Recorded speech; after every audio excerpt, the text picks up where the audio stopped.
Sa South Africa, isang convoy ng mga ahente ng Interpol na pinamumunuan ni Lynn ang nagdadala ng isang bilanggo na kilala bilang Keith, na nagbabahagi ng mga kwento tungkol sa kanyang karera sa isang kumpanya na tinatawag na Red Mountain. Habang papalapit sila sa hangganan, biglang huminto ang truck na nasa harapan nila, dahilan para agad na maghinala si Lynn.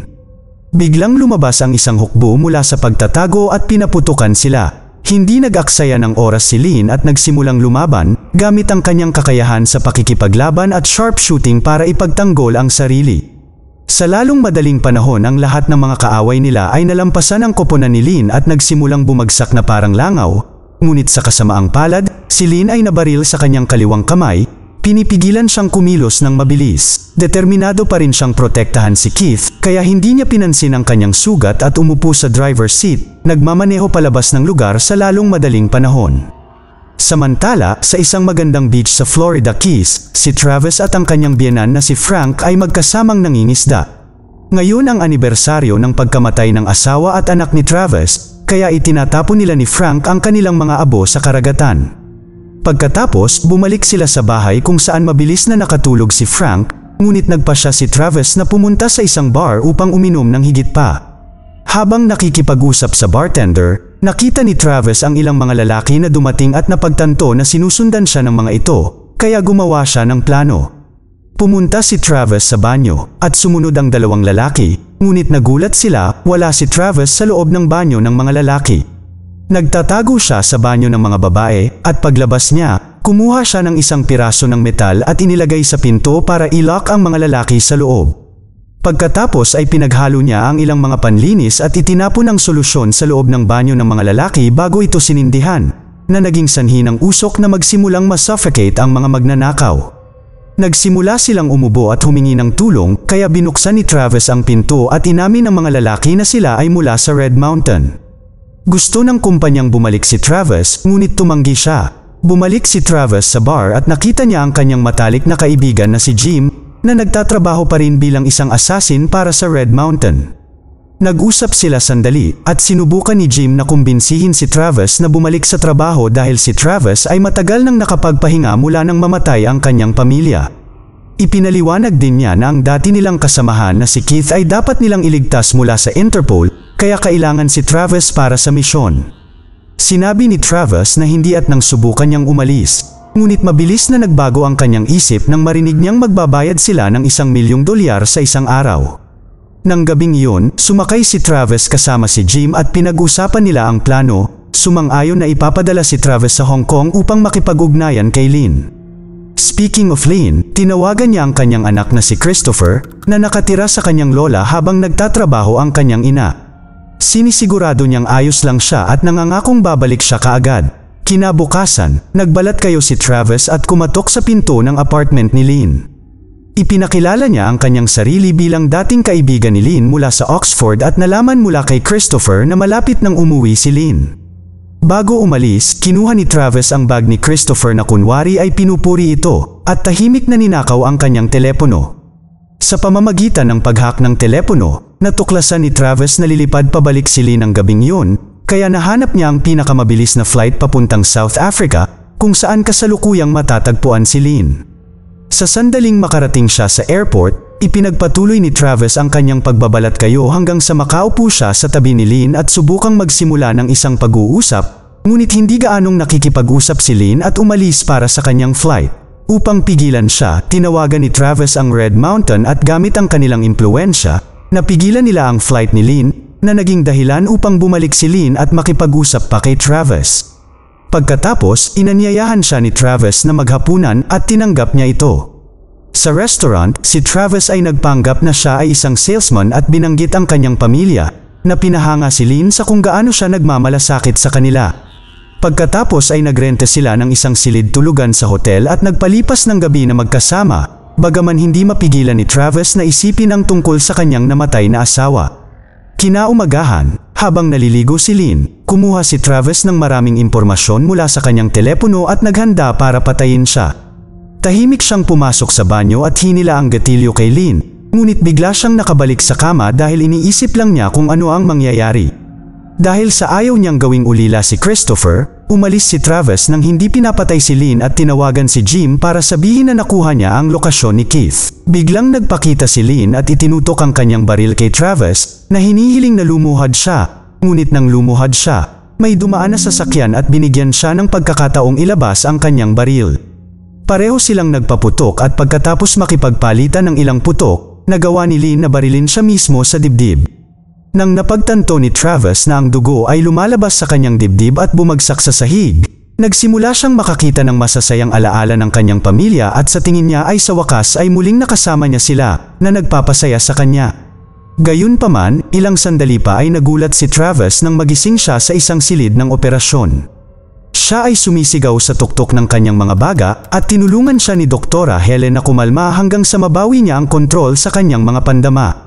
Nandoon din si Jim at nagsimulang ipaliwanag kung ano ang nangyari. Ang Red Mountain ay ginagawa ang pamamaraang ito sa loob ng mahabang panahon na isang eksperimento upang buhayin ang mga tao. Gayunpaman, mayroong isang catch, 24 na oras na lang ang natitira upang mabuhay ang mga biktima, tulad ng ipinakita ng timer na nakakabit sa pulso ni Travis na binibilang na ang kanyang 24 na oras na buhay. Sa sandaling iyon, si Wetzler ang big boss sa likod ng Red Mountain. Dumating at tinanong kay Travis ang lokasyon ni Keith habang ipinapahayag ang kanyang pagkabigo sa trabaho ni Travis. Pagkatapos ay binigay ni Wetzler ang trabaho kay Jim sa halip, na ikinagulat ni Jim dahil ayaw niyang gawin muli ang madugong trabaho. Sa kasamaang palad, wala siyang pagpipilian o ang kanyang pamilya ay papatayin. Pagkaalis ni Wetzler, sinabihan ni Jim ang mga doktor na patayin si Travis at umalis din. Inihanda ni Helen ang injection at sinubukang ibigay ito kay Travis, ngunit mabilis siyang naging agresibo. Nagnakaw siya ng scalpel upang makatakas sa pagkakatali ng upuan, pinatay ang bantay, at pagkatapos ay hinuli si Helen bilang kanyang hostage. Paglabas nila ng silid, dumating ang mas maraming gwardya at nagsimulang barilin siya, ngunit dati siyang pinakamagaling na assassin at mabilis na pinapatay silang lahat. Sa gitna ng labanan, nagulat si Travis nang biglang makita ang kanyang anak, at ipinaliwanag ni Helen na ang mga nakikita niya ay mga guni-guni na isang side effect ng pamamaraan. Nang matiyak ni Travis na walang sumusunod sa kanya, pinalaya niya si Helen. Pagkatapos ay nakahanap siya ng pampublikong telepono at tinawagan si Frank upang sabihin sa kanya na hindi na siya babalik, na nagpapasalamat sa kanya para sa lahat. Sumunod, nakakita siya ng taxi na nakaparada sa malapit kaya nagbanta si Travis na papatayin ang driver at ninakaw ito. Samantala, si Keith ay gumagawa ng isang recorded confession para sa Interpol sa isang malaking kwarto sa isang hotel. Sinabi niya sa kanila ang lahat ng nalalaman niya tungkol sa madilim na lihim ng Red Mountain at nagkomento sa hindi makataong pagtrato ni Wetzler sa mga tao. Dahil gusto ng Red Mountain na gumawa ng pamamaraan ng pagbabalik ng buhay ng tao, pumapatay sila ng mga random na tao na gagamitin sa kanilang mga eksperimento. Susuriin ng mga doktor ang mga katawan at hahayaan itong mabulok kung hindi sila tutugma o hindi makakaligtas sa pamamaraan. Isang araw, natuklasan ni Keith at ng iba pang mga kasamahan ang basement kung saan nakatambak ang lahat ng mga patay, at inutusan sila ni Wetzler na ilagay ang lahat ng mga bangkay sa isang dump site at sunugin ang mga ito. Na-trauma nito si Keith at sa wakas ay nagtulak sa kanya na umalis sa Red Mountain. Ito ang dahilan kung bakit siya tina-target. Habang nagsasalita si Keith, gumagala si Lynn sa kwarto at sumilip sa labas ng bintana.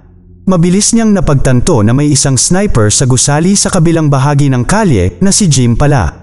Agad na binalaan ni Lynn ang lahat na dumapang ngunit huli na, nagpaputok na si Jim at napatay ang isang grupo ng mga ahente. Sinundan ni Lynn si Keith at pinoprotektahan siya, ngunit bago umalis ng silid, kinuha ni Keith ang memory card ng camera. Pagkatapos ay tinawagan ni Jim ang kanyang mga kasamahan na sinasabi sa kanila na halubugin ang gusali. Di nagtagal, hinabol ng Red Mountain sina Lynn at Keith at muli ay ginamit ni Lynn ang kanyang mahusay na kakayahan para patayin ang lahat. Habang umiiwas sa mga natatakot na sibilyan, nagawa nilang makalabas sa labasan, ngunit hindi nila namalaya na may dalawang armadong lalaki sa likuran nila na handang bumaril. Sa kabutihang palad, si Travis ay nagpakita at nagmaneho upang bungguin sila. Nag-aalangan sina Lynn at Keith na pumasok sa loob ng sasakyan dahil hindi nila matiyak ang intensyon ni Travis, ngunit wala silang ibang mapagpipilian para makatakas kaya sinundan nila siya. Nakikita ito ni Jim mula sa malayo at nadismaya nang malaman na tinutulungan na ngayon ni Travis ang kanilang target. Pinaharurot ni Travis ang taxi na ninakaw niya ng mabilis hanggat maaari habang hinahabol sila ng Red Mountain habang pinapaputukan sila. Nagpa siya ang tatlo na magtrabaho bilang isang team at habang nagmamaneho si Travis, bumabaril pabalik si Lynn at sinisikap ni Keith na manatiling nakatago dahil isa siyang mahalagang saksi. Pagkatapos ng ilang napakahabang milya ng paghahabulan, nakalulungkot na natamaan ng baril ni Jim si Keith. Sa kalaunan, si Travis ay gumawa ng isang nakakabaliw na paggalaw gamit ang kotse upang pabagsakin ang kanilang mga kaaway, pagkatapos ay nagmaneho siya sa isang ligtas na beach. Namatay si Keith sa sandaling mailabas nila siya sa kotse, na nagpapahintulot kay Lynn na makita ang memory card sa kanyang kamay at kunin ito. Sa punong tanggapan ng Red Mountain, tinawagan ni Jim si Wetzler upang ipaalam sa kanya na ang misyon ay hindi na kumpleto, na nagiiwan kay Wetzler na galit na galit. Ang isa sa kanilang mga tauhan ay biglang dumating na may dalang kamera ng Interpol, ngunit sa sorpresa ni Jim, wala dito ang memory card. Kinakabahan siya dahil papatayin siya ni Wetzler kapag nalaman niya ito, kaya inutusan niya ang kanyang mga tauhan na pumunta sa Hong Kong at kidnapin si Christopher. Pagkatapos ay tinawagan ni Jim si Lynn at ipinaalam sa kanya ang kanilang ginawa, na naging dahilan upang mapaluhod si Lynn nang marinig niya ang kakilakilabot na balita.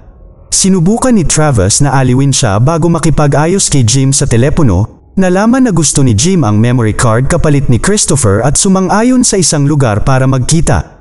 Gayunpaman, kailangan muna nilang maghanda. Habang nagmamaneho, nakita ni Travis ang hallucination ng kanyang anak sa gitna ng kalsada at nagsimula ang isang flashback, at kailangan siyang gisingin ni Lynn para magpatuloy. Ilang sandali pa, dinala ni Travis si Lynn sa lumang punong tanggapan ng Red Mountain at pumasok sa kanyang nakatagong opisina. Kinuha ni Travis ang lahat ng mga bala na iniwan niya doon at inihanda ang lahat ng kailangan nila, kabilang ang mga bomba, habang hinahangaan ni Lynn ang larawan ng pamilya ni Travis. Pagkatapos, nagmaneho sina Travis at Lynn papunta sa isang squatter area at nakipag-usap sa punong nayon na si Amala para humingi ng tulong sa kanya. Ipinagtapat ni Travis na maraming tao sa nayon ang nawawala dahil dinadala sila ng Red Mountain upang maging kanilang eksperimento sa lab, at isang galit na si Amala ang tumanggap na tumulong sa paghihiganti.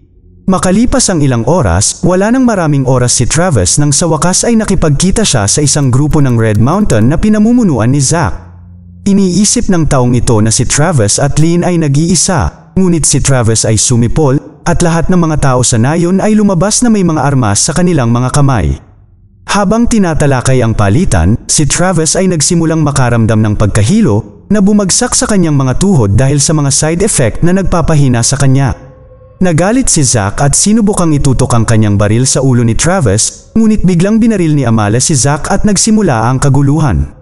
Maaaring walang gaanong karanasan sa pakikipaglaban ang mga taga-nayon, ngunit lumalaban sila sa Red Mountain hanggat kaya nila upang ipaghiganti ang pagkawala ng kanilang mga tao. Sa kasamaang palad, ang Red Mountain ay may mas maraming armas at mas mahusay na mga shooter, kaya mabilis silang nagpaputok at napatay ang halos lahat. Nag-aalala si Lynn sa kaligtasan ni Christopher, ngunit alam ni Travis na hindi dadalhin ng Red Mountain ang hostage sa exchange. Gayunpaman, dalawang kotse ang sumubok na tumakas at ang isa sa kanila ay pinasabog ng mga taga-nayon. Nagsisimula ng isipin ni Lynn ang masamang mangyayari, ngunit kinaladkad siya ni Travis kasama niya sa isa pang sasakyan upang habulin ang tumetakas. Dehado ang Red Mountain dahil hindi nila alam ang lugar at nagawa ni Travis na mag-shortcut para lumabas sa kalsada sa harapan nila at humarang sa kanilang dinadaanan. Si Lynn ay nagmamadaling lumabas ng sasakyan upang patayin ang mga driver ng kaaway at masayang muling nakasama ang kanyang anak. Ang panunood sa kanila ay nagpaisip kay Travis sa kanyang sariling oras sa pamilya at kung paano niya nabigo ang mga ito sa pamamagitan ng labis na pagtatrabaho. 36 na minuto na lang ang natitira upang mabuhay, nagpaalam si Travis kay Lynn at kinuha ang isa sa mga tauhan ng Red Mountain, kaya dinala niya siya sa punong tanggapan para sa kanyang huling paghihiganti. Tinakpan ni Travis ang kanyang ulo ng bag na ginamit nila kay Christopher at nagsimulang mag-flashback sa oras na ipinaalam sa kanya ni Jim ang pagkamatay ng kanyang pamilya. Pagdating nila sa headquarters, binaril ni Travis ang front guard at agad na naalarma ang buong gusali. Tinitignan nila Jim at Wetzler ang mga security camera para bantayan si Travis at ginagamit ni Jim ang front booth communicator para makipag-ugnayan sa kanya. Sinubukan ni Jim na sabahin sa kanya kung ano ang dahilan niya at nagbanta si Wetzler na papatayin si Frank kung hindi siya titigil, ngunit tumanggi si Travis na sumuko. Sinusubukan niyang tawagan si Frank para balaan siya, ngunit hindi sumasagot ang matanda. Inutusan ni Wetzler ang lahat na maghanda at habang ang lahat ay nasa kanilang mga posisyon, si Travis ay nagmaneho papasok sa gusali at sinira ang reception. Pinuntahan agad ng mga lalaki ang sasakyan, ngunit wala na si Travis doon. Samantala, sa Florida Keys, dalawang lalaki ang nakapasok sa bahay ni Frank, ngunit mabilis silang nalinlang ni Frank at pinatay sila nang hindi pinagpapawisan. Pagbalik sa headquarters, nagulat ang mga lalaki nang makita nilang puno ng bomba ang sasakyan ni Travis sa loob. Sila ay natarante ngunit huli na, ang mga bomba ay sumabog at sinira ang silid, na pinatay ang karamihan sa mga lalaki. Naghahanda si Jim na protektahan si Wetzler habang naririnig niya ang lahat ng ingay sa koridor, na nagpapahiwatig na pinapatay ni Travis ang lahat ng taong humahadlang sa kanya. Dahil sa galit, tumawag si Wetzler ng isa pang team para ipadala sila papunta kay Lynn. Nang tuluyang makarating si Travis sa opisina ni Wetzler, 10 minuto na lang ang natitira sa kanyang buhay. Una, kinakalaban niya ang lahat ng papasok na gwardya at pinapatay silang lahat, ngunit nasugatan din siya sa proseso. Dahil alam niyang hindi niya mapipigilan si Travis, pumunta si Jim sa bar para uminom ng huling inumin. Pagkatapos ng isang mahaba at mabangis na laban, nakita muli ni Travis ang kanyang anak at humingi ng tawad sa lahat. Pagkatapos ay lumabas siya at habang nakikipagbuno sa huling gwardya, binaril niya si Wetzler sa binti para pigilan siya sa pagtakas. Ngayon ay may 2 baril si Travis, sabay turo kina Wetzler at Jim. Ginagamit ni Wetzler ang pagkakataong ipagtapat ang lahat sa kanya. Siya ang nagpadala ng mga utos na patayin ang pamilya ni Travis pagkatapos niyang subukang huminto upang gumugol ng mas maraming oras sa kanila. Ang masaklap pa nito, si Jim ang kumalabit ng gatilyo. Ngunit wala siyang pagpipilian dahil kailangan niyang iligtas ang sarili niyang pamilya. Binaril ni Travis si Wetzler sa balikat para pahirapan siya, ngunit tumanggi siyang patayin si Jim dahil isa lang siyang manipuladong puppet na katulad niya. Sa halip, hiniling ni Travis kay Jim na ihinto ang sniper na ipinadala nila para kay Lynn at Christopher at upang ayusin ang kanilang pagkakaibigan, ginawa ni Jim ang tama at tinawagan ang sniper upang itigil ang misyon. 1 minuto na lang ang natitira, si Travis ay masyadong mahina na para tumayo, kaya kinuha ni Jim ang baril at itinutok ito kay Wetzler. Sa sandaling iyon, mas maraming lalaki sa Red Mountain ang pumasok at binalaan si Jim na huminto, ngunit binaril pa rin siya ni Jim at pinatay si Wetzler kasabay ng pagpatay sa kanya ng Red Mountain. Sa huling eksena, sa wakas ay naubos na ang oras ni Travis at ipinikit niya ang kanyang mga mata, na nagpapahintulot sa kanya na makasama muli ang kanyang pamilya. Siya ay masaya na muling makasama ang mga ito at siya ay naghahanda na gugulin ang kanyang walang hanggan na magkasama. Ngunit sa sandaling iyon, ang boses ni Helen ay nagsasabi sa kanya na manatili doon at si Travis ay nagising muli sa silid ng operasyon. Mag-subscribe para sa higit pang mga video na tulad nito, i-on ang notification at mag-iwan ng like para matulungan ang aming channel. Salamat sa panunood.